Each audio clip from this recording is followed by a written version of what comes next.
Hey everybody, I'm David with Bolivar Live, and I'm here with Chandra with Aran Franklin Engineering. And we've been talking about different aspects of uh, houses, from pilings to siding to windows. Today we're going to talk about really where it all starts, protection for your home, and that's shingles. And we were talking before we started the show about shingles, and I was asking, are there different uh, types of shingles, all certified, but is one better than the other? But what I noticed, Chandra, was it wasn't just the shingles. You started really talking and filling me in on the underlayment. And we've talked about the Strong Home Protection Program. And, you know, if you have a certified, the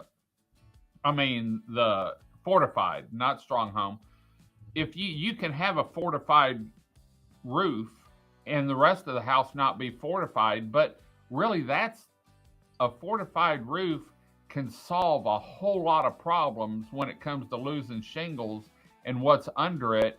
Because if you get a leak, then you've got sheetrock, you've got content damage, you've got loss of use, you've got leaks maybe that you don't find after the storm, you find it 6 months later or something. And so starting with the roof is really where you ought to. It's sort of like, you don't need pretty landscape, you need a pretty house, and then you That's accent it with the landscape. that's Well, right. this is sort of, if you've got a pretty house, you've got to protect it, and there's no use of not using the best thing possible for underlayment. In case you lose shingles, you still have a second layer of protection. That's right. Let's talk a So little bit about that. yeah, so when you're talking about TDI minimum requirements, so depending on which wind zone you're in, there's three different kinds of shingles. There's Class F, Class G, and Class H. Um, at the beach, you're going to be looking for a Class H shingle. They're the higher wind speed rated shingle, and they're appropriate for that installation in that area. And that's your DAF, your TAMCO, your certainty, like all the normal Right. shingles that you would Owens Corning you expect to see. Now the difference is that their packaging will be labeled as Class H. It will have a specific installation. Guys that install shingles understand if I'm installing an Owens Corning, it has a certain installation. It'll have, exactly where those nails have to go. If it's, in the glue line, above the glue line, if it's evenly spaced 6 nails, if it's, 2, 2, and 2, like they're all a little bit different. And so, however they're tested by the manufacturer is how we're required to view it and make sure that it's installed correctly. So those are the things that we're looking at when we're out there is, did they use the right, starter strip? Did they use the right drip edge? Did they use the right underlayment? Is it all nailed down correctly? Did they use the right nail pattern? Is it a corrosion resistant nail? Because that's required in that highly corrosive environment as well. So all those things we're looking at. I was telling you, one of my pet peeves and one of my things that hurts my heart every time I see it is when I see shingles laid across the ridge. Because what that does, think about how hot it is when we're laying these shingles out. Those shingles bend. You have all that extra weight of all those packages of shingles sitting on top of each other. I know they're trying to keep them from sliding around, but really they're supposed to be laid out flat. They're not supposed to be bent. It will create micro tears in the shingles. It will weaken the shingles. It will deform them permanently and cause like fish mouthing on the and make it harder for it to seal and adhere to each other once it's installed.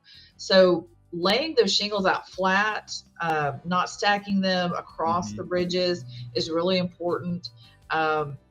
We were talking about underlayments, getting the right underlayment down. And there's a minimum requirement, 30-pound felt, on a regular slope. It's a single overlap. If it's a low slope, you've got a double overlap.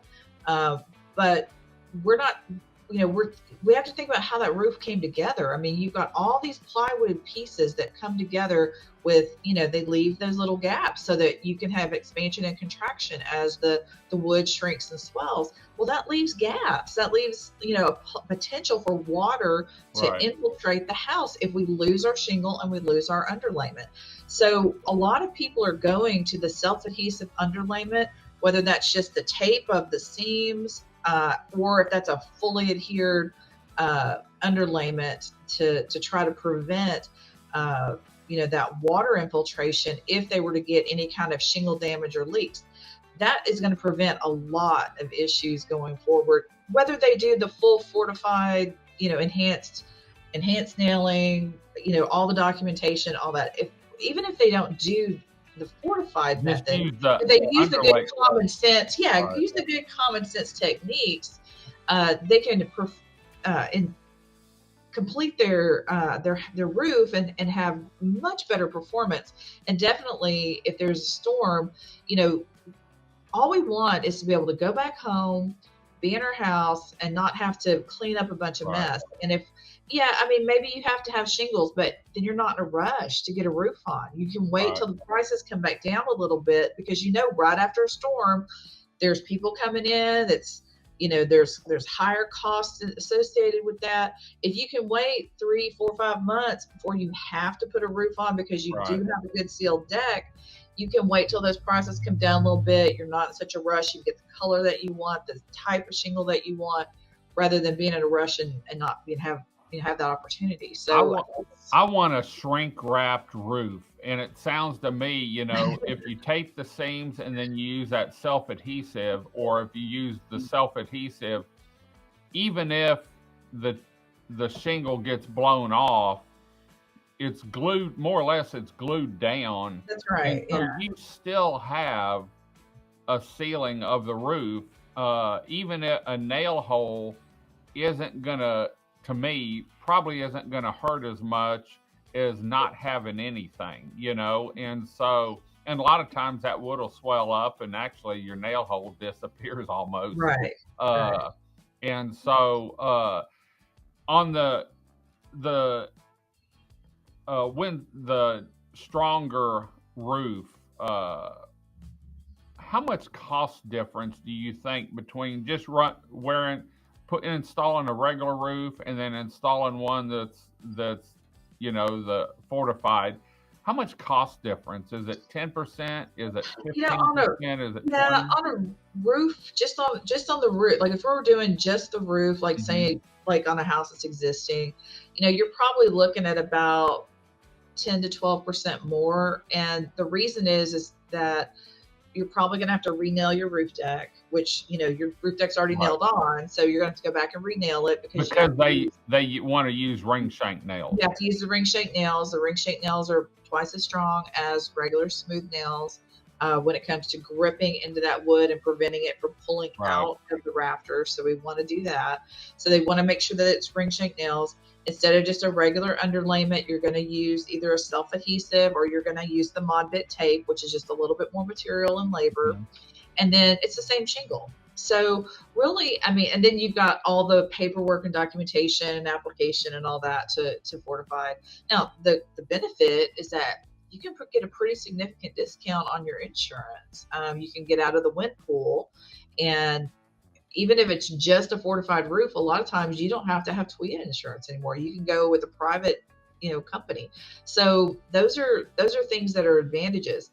But even if you didn't get an insurance advantage, you would know that peace of mind. Yeah, that peace of mind. Like, what is that worth? It's like during Burl, we had rain, but it was really a wind event, and that's gonna. We lost shingles. We had wind-driven rain, and so having an underlayment that's either double or glued down sure can help a bunch, on what we can do. So, well, thanks for joining us today. We've been doing these shows talking about different aspects, and we've actually have some shows coming up where we're going to talk with a home builder down here and Chandra talking about different doors, single latch versus a 3 latch, different windows, and products that can be used to help enhance your home both in quality and for safety as far as when it comes to storms. Because that's really, I mean, other than the sun beating down and wind and the sand sticking to the side of your house because we have so much wind down here, it's Right. really all about hurricanes and protecting Yes. your home during a hurricane so that you can go back and just replace the stairs, maybe your garage, but your house is intact. And we saw that during Ike, you know, especially on the bay side. But there was a couple subdivisions that were newer that, yeah, the front rows and maybe the second rows got tore up. But once you got back, there were a lot of homes left in the subdivision. So thanks for joining us today, Chandra. We'll be back next week with another show. Want to thank Aran and Franklin for everything they do as being part of Team Bolivar and working with us on getting information out for your home and safety. Until next time, I'm David with Bolivar Live. Y'all have a great day, great week. Come see us. God bless, and bye-bye. Video equipment is sponsored by Crystal Beach Decor and More, located at 1959 Highway 87 in Crystal Beach, Texas, and Beachy Beatnik Boutique and Jewelry, located at 970 Surfside and Highway 87 in Crystal Beach, Texas. Thank you to these two businesses for being our 2025 video equipment sponsor for Bolivar Live.